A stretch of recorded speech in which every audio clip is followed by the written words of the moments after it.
Hi there. This is Louisa again from London, Hello, and Timon from Warsaw.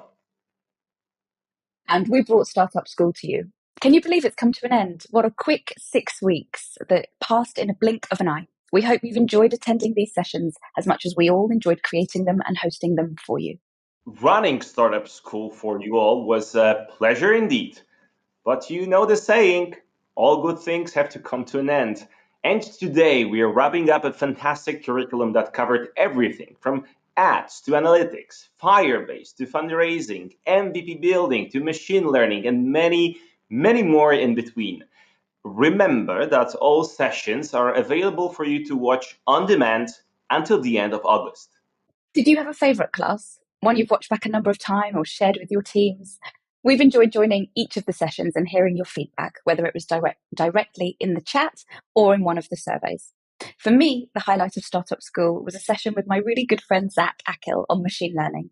I loved how many inspiring demos he shared with us, and we could all really feel his energy and passion for the subject. It was just brilliant, and I highly recommend you to catch it on demand if you didn't see it live. Timon, what was yours? Mine. Well, I can't hide it. I'm a big fan of the generative AI revolution that is happening right now. So, understanding what tools are already available to startup founders was very interesting and useful. I mean, in particular, I really liked seeing the live demo of Vertex Generative AI Studio and what it's possible to achieve in literally minutes. And since we are talking about AI, we have an exclusive announcement to make, Louisa. Thanks, Timon. We sure do. With a worldwide focus now laser pointed on AI, we see a unique and timely opportunity for you to learn more about the benefits of our AI. And building upon the success of this startup school, we're so excited to announce, and you're the first to hear about it, that we're going to be launching Startup School AI this fall. It's going to be another 6 week series of purely AI trainings, and that's for all AI backgrounds. So whether you're a beginner, an intermediate, or advanced, it will all be delivered live by our world-class engineers, and there'll be something for everyone. Save your spot today by visiting goo.gul/SSAI, and that link is going to be in the chat as well for you now. We have more than 2 months until Startup School AI. I'm pretty excited. But what you can do now is join our existing Google for Startups Cloud program to continue to receive the best support for your startup, which is dedicated technical and business guidance as Startup Success Manager to help you navigate Google World, and also cloud credits with up to $350,000 on offer for funded AI startups. You can find out more and apply to join the program at the link on screen and that is being shared on chat now. Even though this edition of Startup School is ending, we want to keep in touch with you and invite you to join a community of like-minded people. So whether you're already on Discord or not, make sure you join our Startup School channel.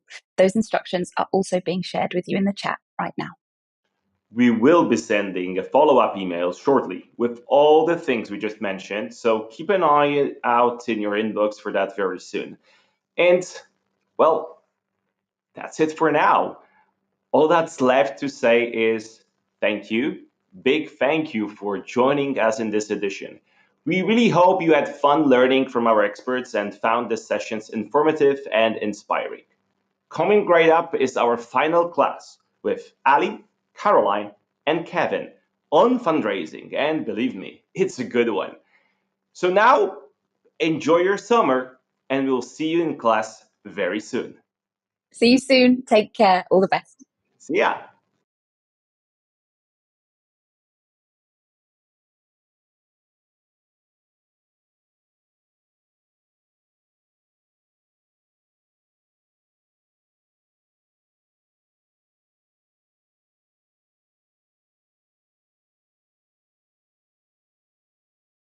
Hi, everybody. Thank you so much for coming today. This is our special VC AMA that's here as part of the startup school that we are running with Google for Startups. My name is Ali Goldstein-Norup, and I lead our venture capital and startup ecosystem here in the Americas for Google Cloud.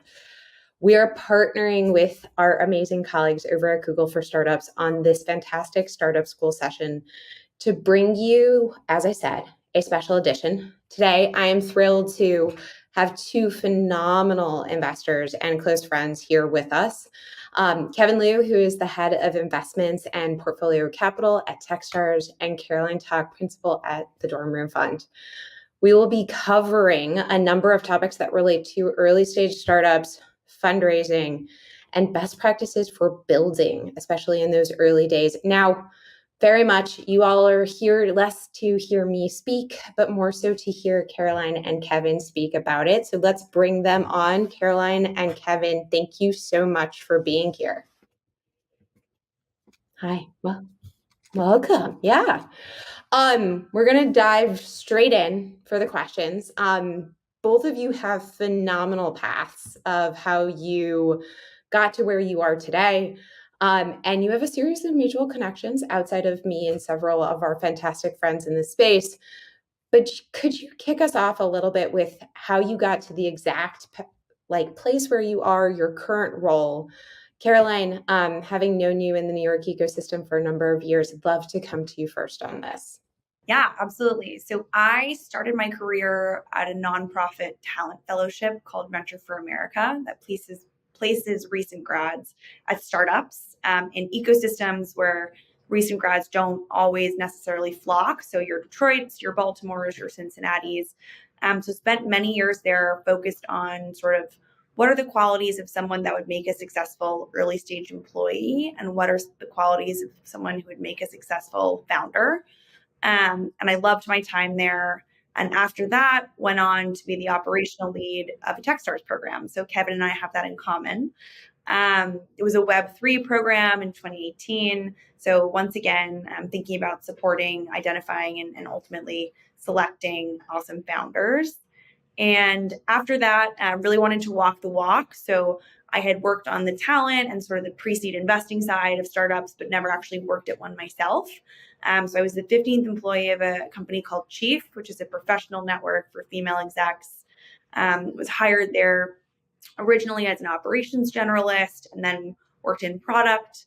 Had a great couple of years there, and that is now a big bad business that GB is actually the lead investor in their recent Series B. And after that, wanted to return to the world of venture, and thought that Dorm Room Fund would be an awesome place to do that for a number of reasons. So have been here for about a year and a half, and happy to share more about DRF as we go. Fantastic.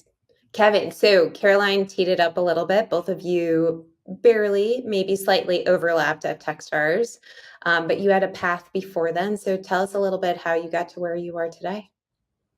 Yeah, I spent I think some time in my life in the earlier parts trying to get out of college. In college, I really just dreamt about quitting and starting a company, and I did a little bit of that in college, but ultimately did wrap up a degree and spent the first tranche of my career in private equity here in LA, and then spent a little stint in Singapore in venture in kind of the early 2010s. And it was really in Singapore where I saw kind of this booming ecosystem that was in its earliest nascency of what tech looked like.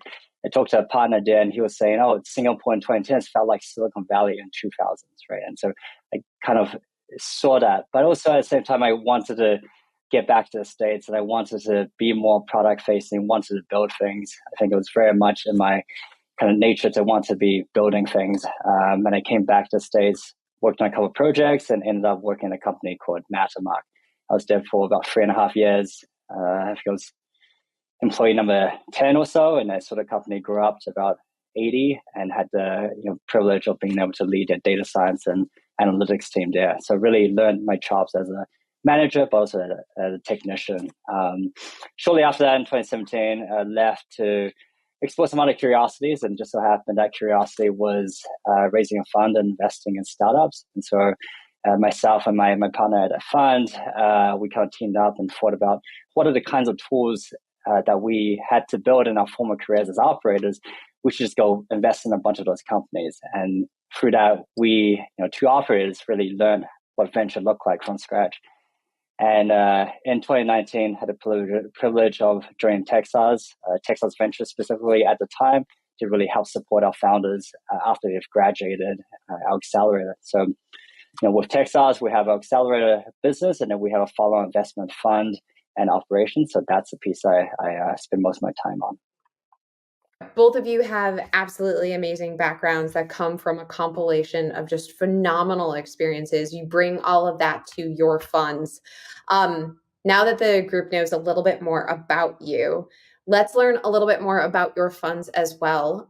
Caroline, let's come to you first and tell us a little bit more about Dorm Room Fund. Yeah, of course. So Dorm Room Fund is a $12.5 million pre-seed fund, and we invest in startups where one or more of the founders is a student. So either an undergraduate, MBA, or PhD, any master's programs. We've done MDs, so really runs the gamut. But the way that we do that is we run a national student scouting program. So we have about 60 student investors who are all across those same undergrad, MBA, PhD campuses, and they go out and source and vet their peers.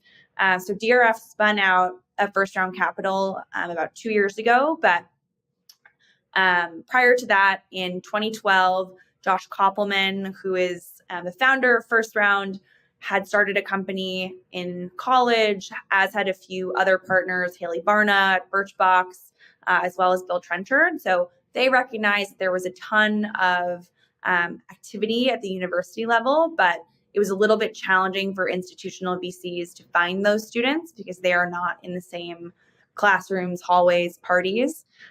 So of that, Dorm Room Fund was born. And one thing that's been really wonderful is that now we sit very, very early. So we're typically the first institutional cash in the door.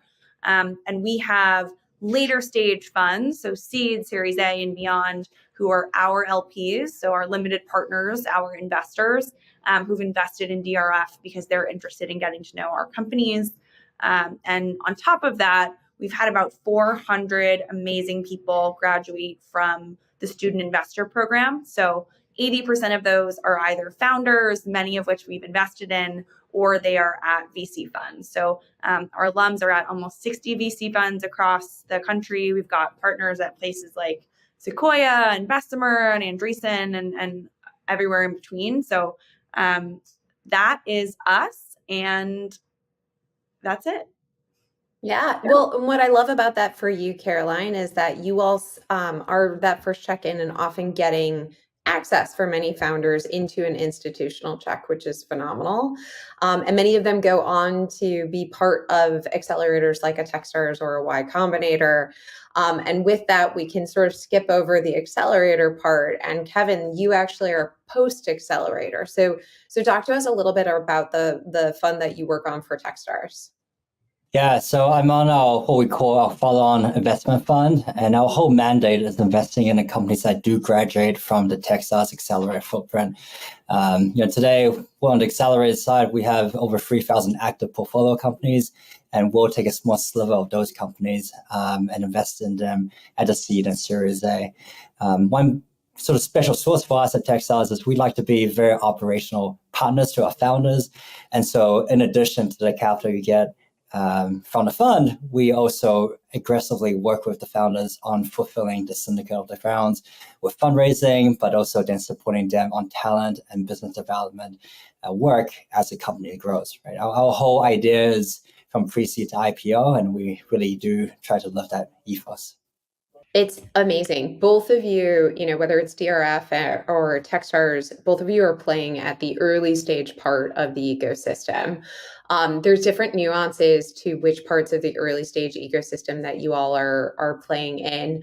Caroline, I'm going to come back to you quickly on this. Some of the interesting part of playing in the university space is you go even earlier, right? Some of the students don't even have a company formed. So talk to us about being that early, almost that close to a bootstrapped company that has come just out of incubation.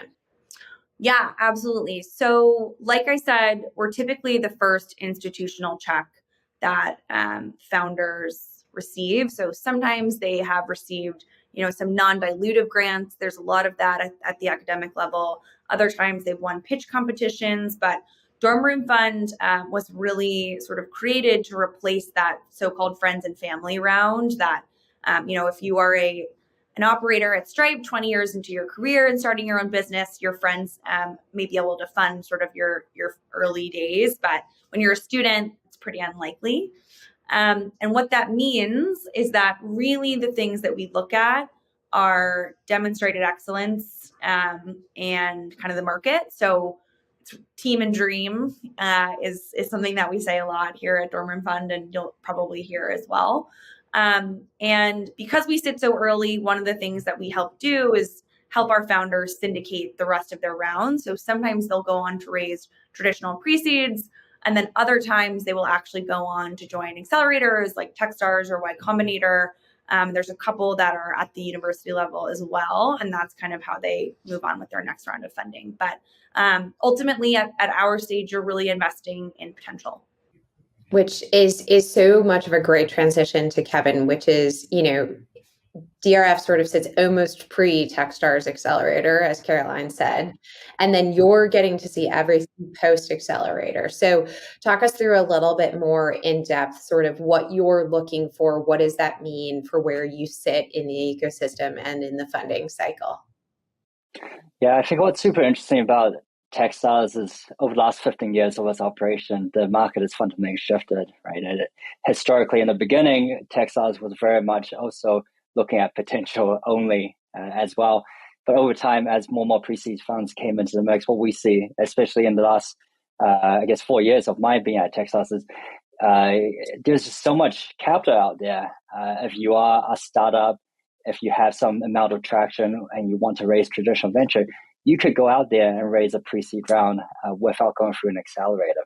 Right? So, for us, as you know, our model very is heavily dependent on the MDs that we bring into our system, and that's part of the special sauce, right? Is that we have 50 managing directors in our ecosystem, and each has a slightly different perspective on how they think about what a startup looks like at that pre-seed stage. Some are team, some are team market, some are product and team, right? And as a whole, as a collective whole, that diversification is what actually makes Techstars very, very special. By the time that I come in, is we see such a big swath of diversification that we can both hedge, but also go and pick the companies that we think are most interesting. By the time that we're looking at a company post-accelerator, most already have some meaningful points of traction, whether it's revenue or user growth. And that's the things that we really, really care about. We are also very much a momentum-driven kind of fund. And so we really think about what market signals are out there. Right? What are other investors thinking about our companies? What is the broader market pricing our companies at? Right? Those are the things that we fundamentally care about. I love it. So the two of you have teed up the next section of our talk sort of nicely, which is you all have seen a large number of startups. You've been involved, you've mentored, you've invested. Can you talk to us about, in sort of all of those startups that you see, what are some of the top 5 best practices that you see when it comes to those early stage startups and the teams? Kevin, you said team product, team product market. Caroline, I'll come to you a little bit on this first. What are some of those best practices? Yeah, I would say arguably the most important thing from the get-go is just getting to know your customers as best as you possibly can. That could mean, having hundreds of customer interviews. It could mean getting trained up in whatever the sort of industry is yourself and really understanding the pain points, but making sure that you have a really nuanced understanding of the problem from people who understand it very well. And then I would also say,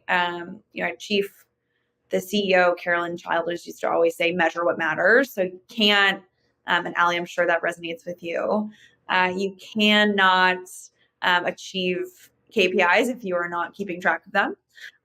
So that's super important. And then one more thing I would say before I pass it to Kevin is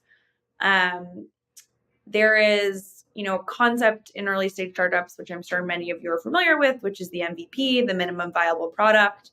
And I think that making sure it really is viable is important. There's a really wonderful article written in the First Round Review called Don't Serve Burnt Pizza. And the sort of philosophy is that people really love pizza, and a cheese pizza that's kind of plain and simple will get the job done. But if you serve your customer a version of your product that actually will preclude them from understanding its value, we all want to move fast and break things per the like startup cheesy quote, but you have to make sure that whatever you're putting forward is actually going to communicate the value of the product such that your customers actually stay in the game with you. Yeah. The KPIs of it, of sort of building a product fast, but also building a product that sticks, is something that totally resonates with us. Kevin, you and I have talked about this numerous times. We have some favorite things that founders have done and that they should continue to do. Let's start there, and then I will absolutely open it up to the do nots. Sure. Yeah, in addition to the ones that Caroline mentioned that are very, very important, I think I would just add the two other ones around storytelling and fundability, right? And the storytelling piece, whether it's pre-seed through Series A, the way I communicate to our founders is, even if it's pre-seed, all you have is a story, right? The big vision of where you will take this company for the next 5 to 10 years.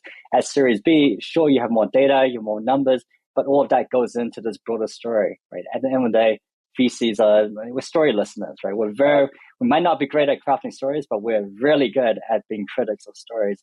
And the reality is, it's a 10-year journey, right? Whatever happens in the short term, we can't really predict that, but we need to be able to collectively dream with founders that in 10 years, this is where that company is going to go. The second piece on fundability, it's a trickier subject because not every founder who comes out of woodwork needs to be venture funded. But if you are a founder who wants to be venture funded, you and your team just mentally need to be prepared to ride that journey, right? It's not something that you can just hop on and hop off. It's something that you as a team, you and your co-founders need to be ready to accept what it means. It means having shareholders. It means having way more KPIs where it's been forensically examined over time. And that's not for everyone, and that's okay. But if you do come through a textile or Y Combinator, that's the kind of treadmill you're being set up to do. We will come back to the venture treadmill, right? There are lots of different types of funding types. We will talk about a little bit more on sort of you can choose to be venture backed or otherwise. Our audience here is startups that come from all different types of backgrounds, and we'll choose all different choices. So stick with us on that. But to the challenges, like to the things that we would wish founders don't do, there's also, as I said, a great audience paying attention. I'll kick it off and come back around the horn to Kevin, to you first. My most favorite pet peeve for founders that they do, having mentored a ton of them, is doing their narrative or their pitch in the same tone and never moving from the tone ever, ever, ever. And so to narrative and fundability, the ability to have pauses and intonation and bring some vivaciousness to what you're talking about. Investors are looking for you to be passionate, and the best way to do that is to vary speech patterns, for example. So Kevin, share a couple of your biggest pet peeves or some of the challenges you often see some of the founders hit when they're in the early stages. Yeah, I mean, I guess following from your comment about the way you deliver the story, especially when I do these office hours, 20, 30-minute sessions, you don't have a ton of time to get a ton of data out of these companies. And what I recognize is this mismatch between where the builders are and where the investors are, right? The builders are deep in the mindset of just working on things, solving problems. And so they come to these office hours and just want to offload everything. And it becomes a very scatter shooting kind of thing. We're building this product, we're building this business, we're doing this detail, we're doing that detail. And it takes forever to just dig into each thing before I fully acknowledge and put the large picture together of what the business is doing. That's a big pet peeve, right? Investors have so many opportunities you're looking at every year, right? I mean, last time I saw this, that is on average, investors looking at 600 or so deals every year before they make a decision, right? And every little piece of this journey counts, right? The more you can help investors cut through the fat, the more you serve yourself, right, in that capacity. I think that's great. Caroline, you have mentored founders of all stages, all sizes, all shapes. What are some of the ones that you sort of are your biggest pet peeves or some of the challenges that you often see for early stage founders, especially dealing with, students and MBA and grad students? Yeah, so I think this is sort of in the same vein, which is just that companies that communicate well are able to raise, even if their traction isn't phenomenal. Um, Regular updates on a cadence that are super transparent help build trust with investors and kind of help other folks understand the progress you're making. And just one thing I'll say to build on storytelling is that, it's not just for us as investors, but if I see a founder who's able to tell their story really well, makes me confident that they'll be able to tell that story to a key hire who they're trying to convince to, leave their cushy job and join the C-suite, or a later stage investor who might be willing to sort of support a later round. So it is less about sort of convincing us and more demonstrating that skill. And then this one's a little bit more tactical, but there is a point at the early stage where we believe that the sales side should be led by the founder. And I think a mistake that we sometimes see at the pre-seed and seed is when folks invest a lot in sales hires before they've found product market fit. Because what that means is you are paying someone probably a lot of money and also just spending time and resources on selling something that is not sort of what your customers ultimately want to buy. And it can lead to just sort of like a resource imbalance. So that's something I would also advise against, is really make sure that first key sales hire is a really important one. Absolutely. So the aspect of product market fit, right? And that being driven by the passion, the knowledge. Yes, sometimes the obsession of the founder can be a way of thinking about that, but it also is about the team. It's about crafting that narrative. We all want to go along the journey. I've joked with numerous investors and all of you, right? It's like dating before getting married. We want to date, we want to understand, then commit for the next 10 years. With that, a lot of us have seen not only the challenges and the best practices, but there's often some good habits. Health and wellness is a lot of what we spend time in this space. So talk to us about some of the super habits, if you want to call it that, or just some of the, really fantastic ways that founders can, create ways to optimize what they're doing without making it so it's a 100-hour work week. So Caroline, do you mind if I come to you first on this one? Yeah, of course. I mean, fundamentally, people make up a business, right? At least for now. So as a founder, super important to stay healthy. And also, I just think make sure that you're maintaining some semblance of balance. I recognize that's really easy for me to say as I sit here on the other side of the table. But taking care of yourself before you take care of others, sort of the plain face mask rule definitely applies. And I would say, to the extent you can, I mean, I'm a really big proponent of exercise as anxiety medicine. And, during my Techstars Accelerator, the whole program spent 7 minutes meditating together 3 times a week. So might not sound like a lot, but small things like that are ways to sort of maintain your sanity. And then the last thing I would say is make sure you're involved in founder communities where you can talk to people who are going through it with you. That's very important. And I think that, like I said, it's my perspective as an investor is just simply not as relevant because though I've been on the operator side, haven't been in the trenches as a founder, and I'm not in them now. So making sure you find your community and like-minded peers who can support. Yeah, the health and wellness is so very important. I never personally got into meditating, but I've gone on walks with both of you. There you go. There you go. Exactly. Right. There's a lot that we do to sort of focus our energy. Kevin, you've worked with founders of all different types of stages. What are some of the things that you've seen them do that you want to share with the group here that are just really great habits to form? Yeah, I think finding your tribe, as Caroline mentioned, is a huge one. I meet so many founders and you end up building in isolation. It's such a lonely experience, even if you have a team, even if you went through a Techstars cohort. Just you find yourself very tunnel vision and just building your craft, and you don't think about reaching out to other people, even though that community is there. building, having someone to talk to, right? Very often, sometimes when I invest, I'm a small check into the round, but being able to have a founder who calls me up on Friday night and for some reason they'd rather talk to me than the much larger investor, to me, that's a very special place, right? To Caroline's point, as investors, we can only offer you so much, but if I can be of service in that way to a founder, right? That's a big thing, right? I think having people that you can reach out to and have an honest conversation about how you're feeling, about where things are, that's tremendous. And I think the final thing is to recognize that this does feel like your life's work, but there's so many things going against you, and it's easy to say, but you can't be so hard on yourself sometimes, right?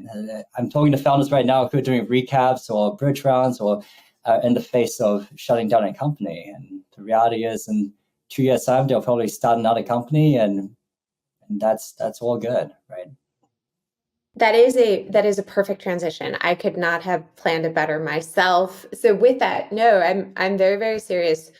Talk to us, Kevin. I'm going to come with you on this one. Talk to us about what is that day zero, right? Like both of you have dealt with founders who, whether venture backed or otherwise, have started numerous businesses. And we're all excited to take the leap. But what does that first day look like? What does the next set of days look like? Reminding both of you that, the people we have here go all the way from bootstrap all the way up. So what's day zero? What does it look like? Of starting a company? Yeah. It's very scary, right? The first half of the day is very, very scary, right? You just left your corporate job, or you just finally told people about your startup and your idea, and it's super, super scary because everything is, it's high risk, right? But then you commit to it, and then a day later, you're all in because you realize that if you wake up tomorrow and you don't do anything, the proverbial needle doesn't move, right? And that, I think, for most founders is an empowering thing, right? And then you go on, right, and you start doing all the actions that Caroline mentioned early on about knowing your customers, right, doing all that discovery work, coming together with the hypothesis of what is true for your market, and working at that until the point where you feel like you have a product that you can then show the world, and then once you show the world, you get feedback, and somewhere down the line you go and raise venture, right? That's kind of how startups are, right? Somewhere down the line, we all do at some point, somewhere. No, that's exactly it, right? Like, it's scary. You hope to find your tribe, but you get up each morning, knowing you've got to move that needle.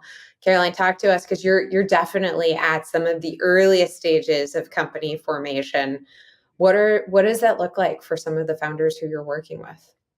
Yeah, so many of our founders, most of them rather, have, they've validated their idea, they've made some early traction, and now with this tranche of funding from Dorm Room Fund, are often trying to do one of three things. So the first is make a key hire. So it could be that early founding engineer, it could be taking some of the money and putting it towards working with an agency and sort of moving the product along.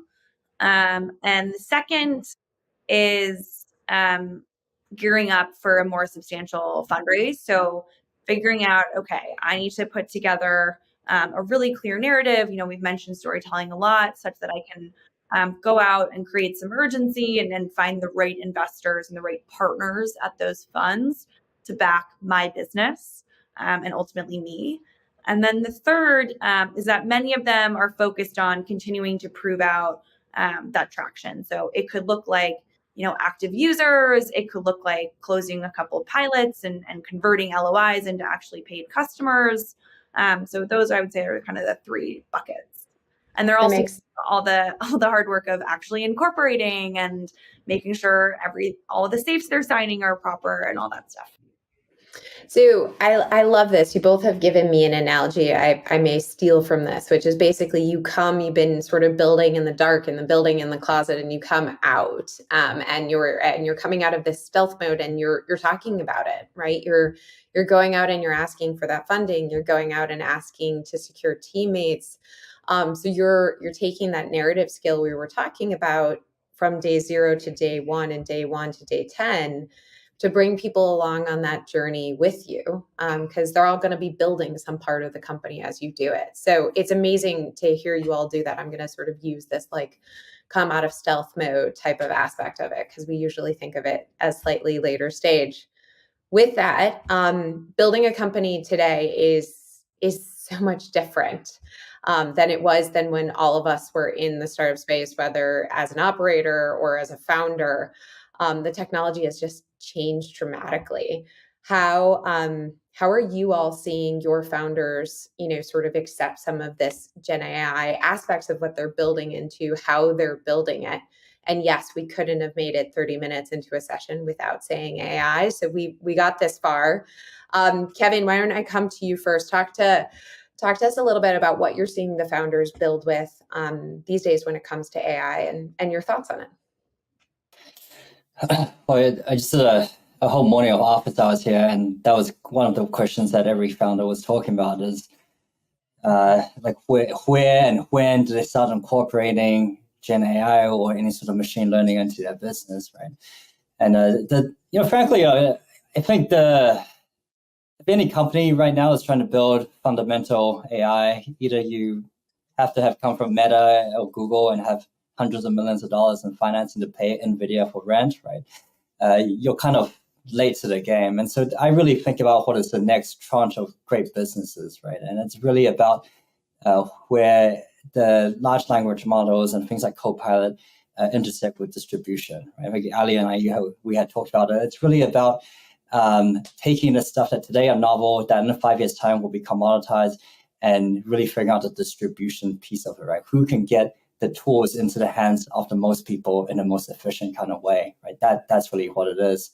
I spoke with a company earlier today. They were thinking about, they're kind of a website builder for SMBs, right? SMB tooling is amazing, right?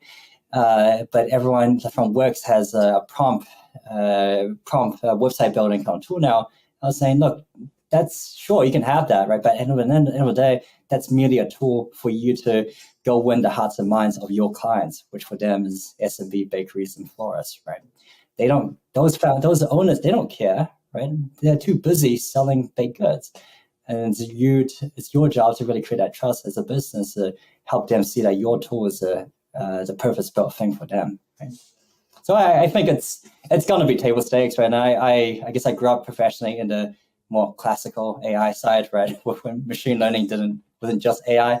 And I see the same kind of cycle now, right? We're talking about the same thing. We're talking about recommendation engines. We're talking about discoverability, explainability, right? It's the same thing. And I think it's just a different way of approaching that, right? The same problems that we had 5 to 10 years ago, they're still unsolved, right? And we just have new tools and new language and new ways of selling VCs, right? To go solve those problems.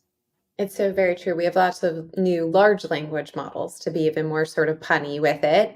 But I think what you're alluding to, and I love this, Kev, is very much like the problems are always going to be there. Gen AI is now a tool set. We talk about it here being part of the infrastructure that you think of. It is part of the product that you build.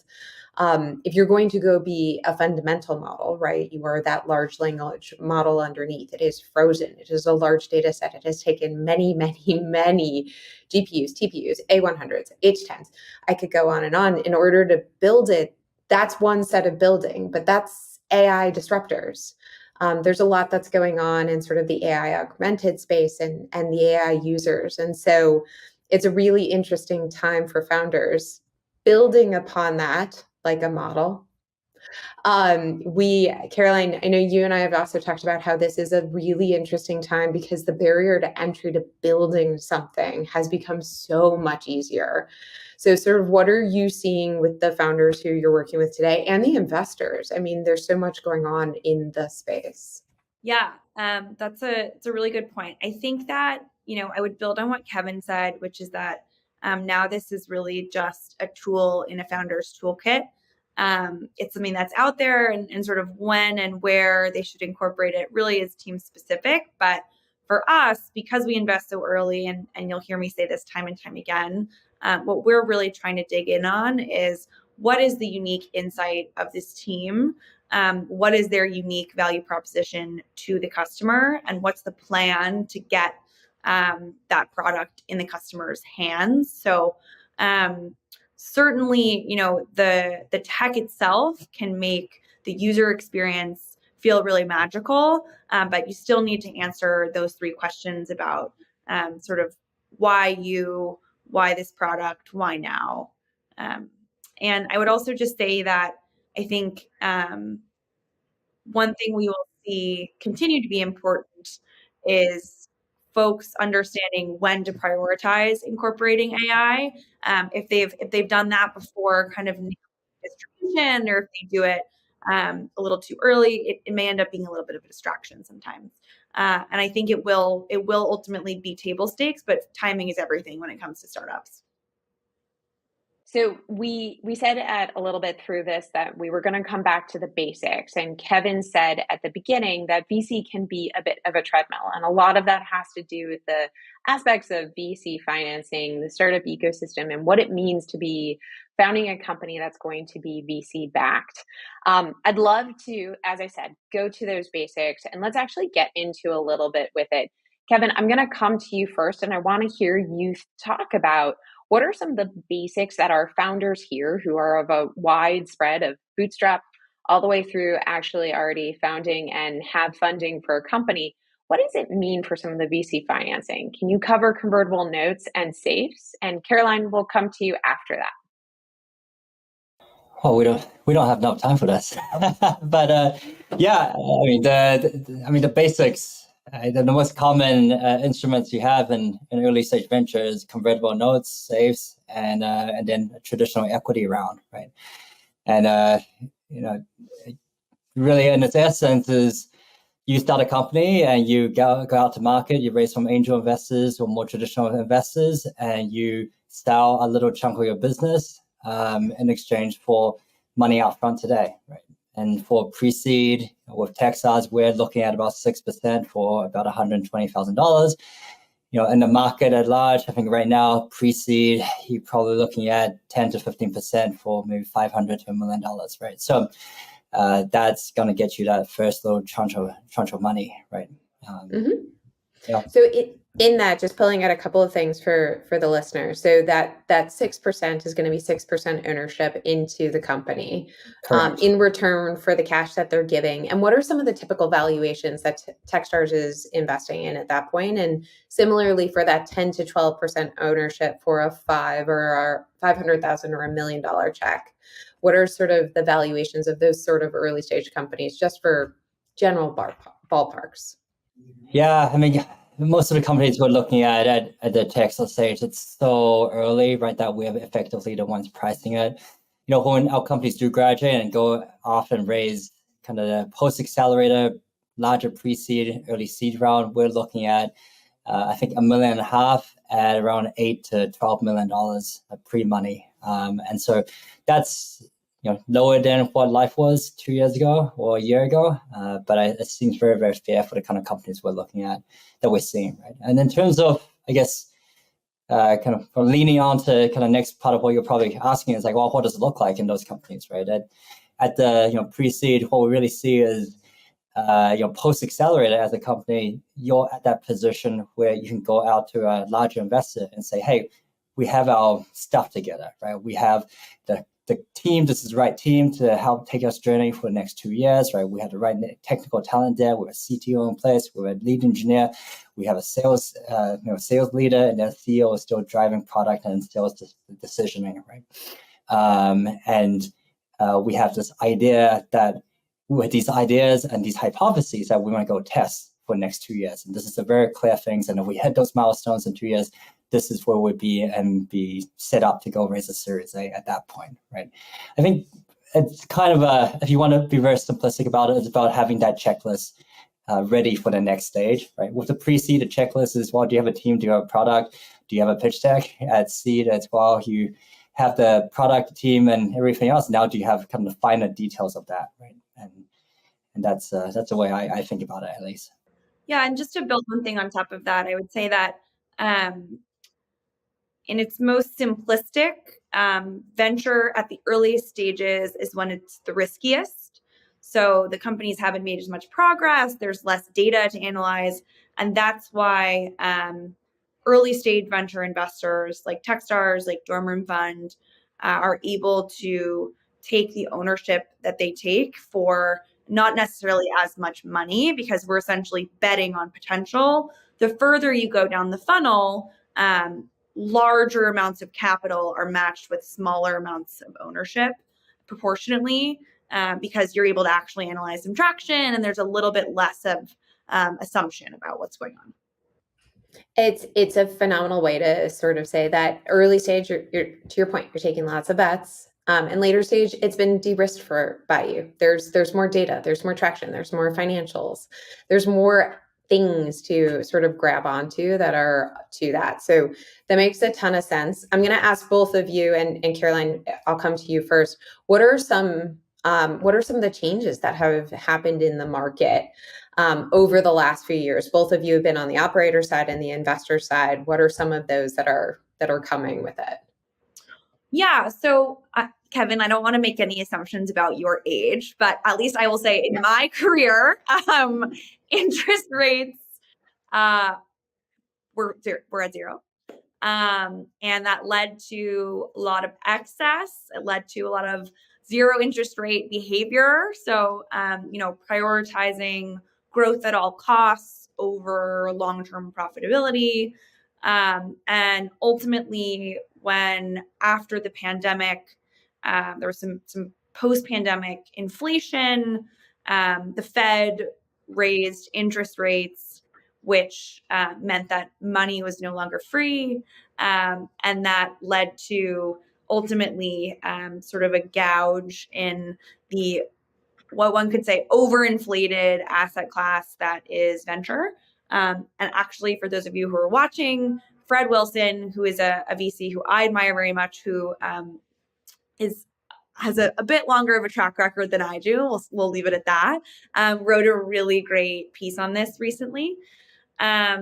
So, what that meant is that it made that checklist and those milestones that companies had to hit a little bit more challenging. Valuations have come down. It's not as easy to access capital in the market. And so deal pace and deal volume has slowed.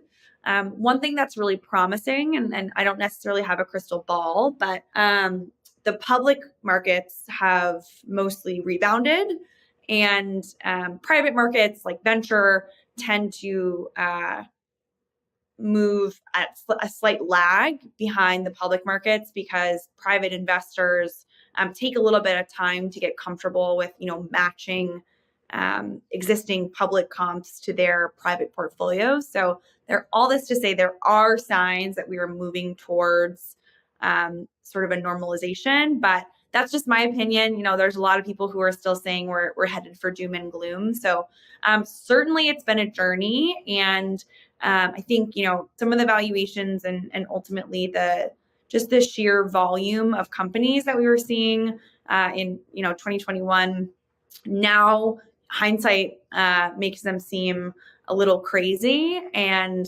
certainly there are, unfortunately, a lot of founders who were not building businesses that were set up for sustainability, but who at that time were able to raise money that will likely be unable to do that now. So it's really kind of do or die for those folks. Very interesting. All right, Kevin.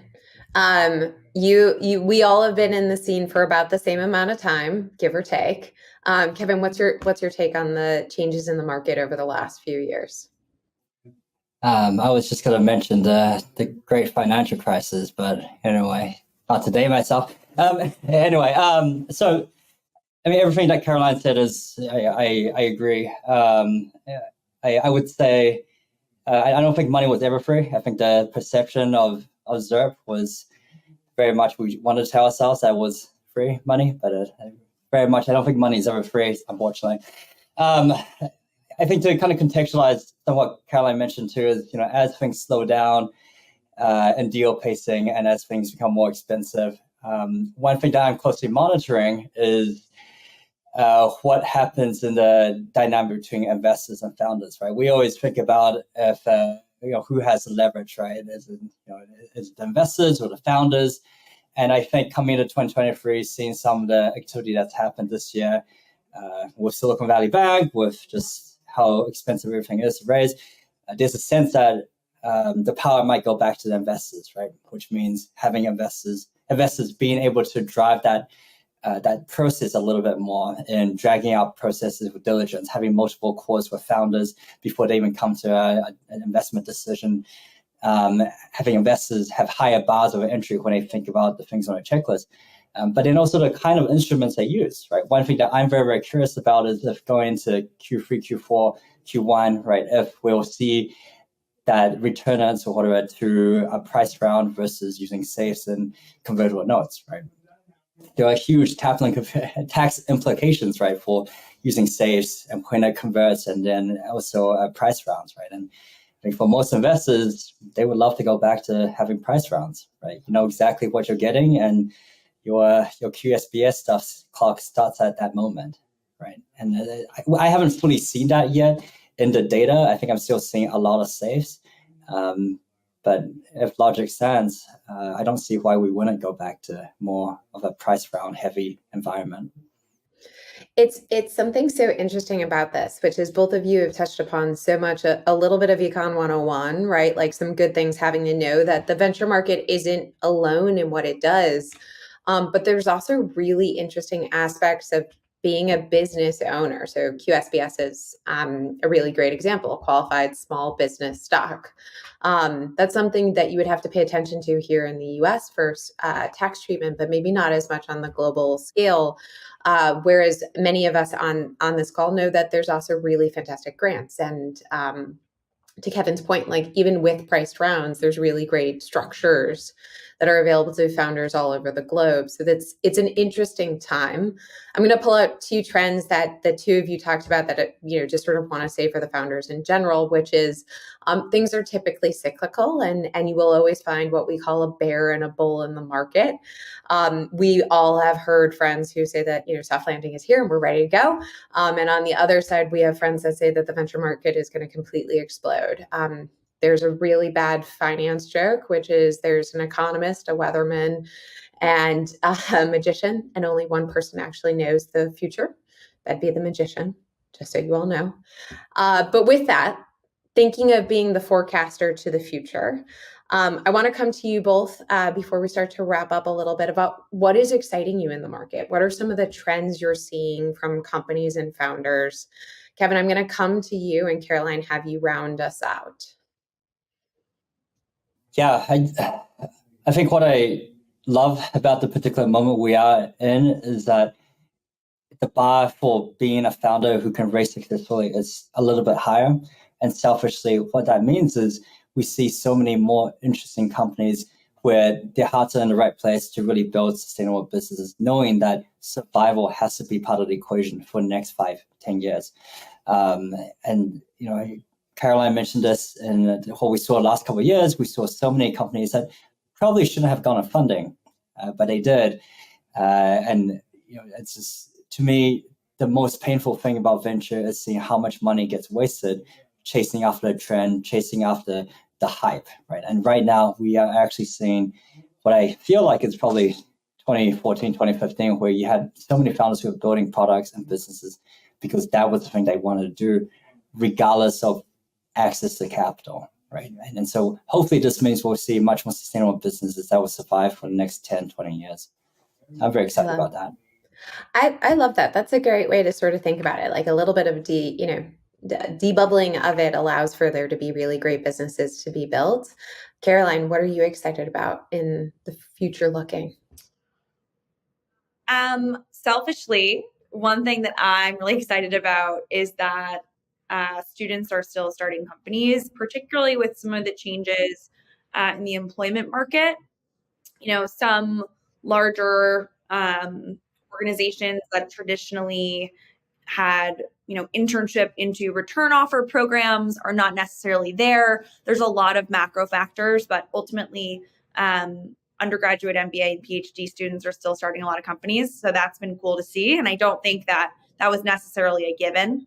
And I would say another thing that I'm particularly excited about, I would echo what Kevin said, is I have become very interested in healthcare, and there's some sort of large scale changes that are happening in our society right now as sort of the generation is getting older.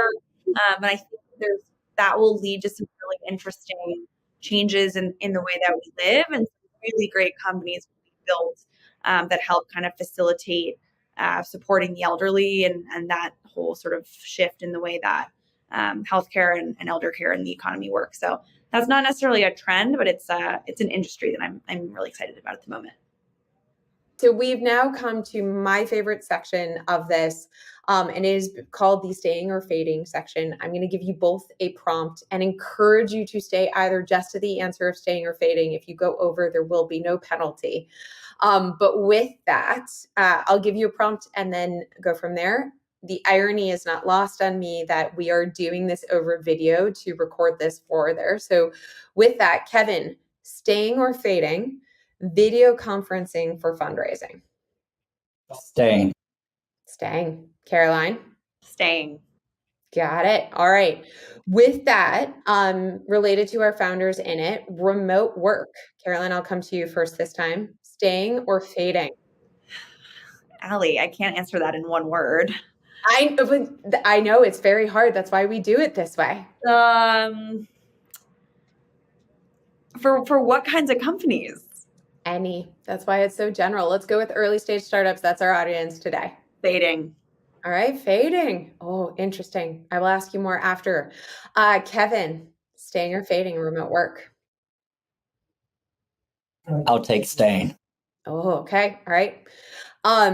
Next one is going to be the buzzword of somewhat of last year and into this year, Web3. Staying or fading? Kevin? Staying. Caroline?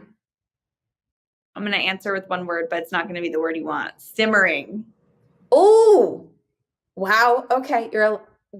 This is a new one. We'll let it go. Simmering. I'm going to make you go first again on this one. We'll stay with general trends. Generative AI is a buzzword in fundraising decks. Staying or fading? Staying. Kevin? Staying. All right, I'm coming back to Kevin. I think I'm going to see if I can get him to say staying every single time. Kevin, how do you feel about large language models? Are they here to stay? Stay. Staying. All right, Caroline? Staying. I love it. All right, everybody. This has been an absolutely phenomenal session. Caroline and Kevin, you have been fantastic. Thank you so much to both of you.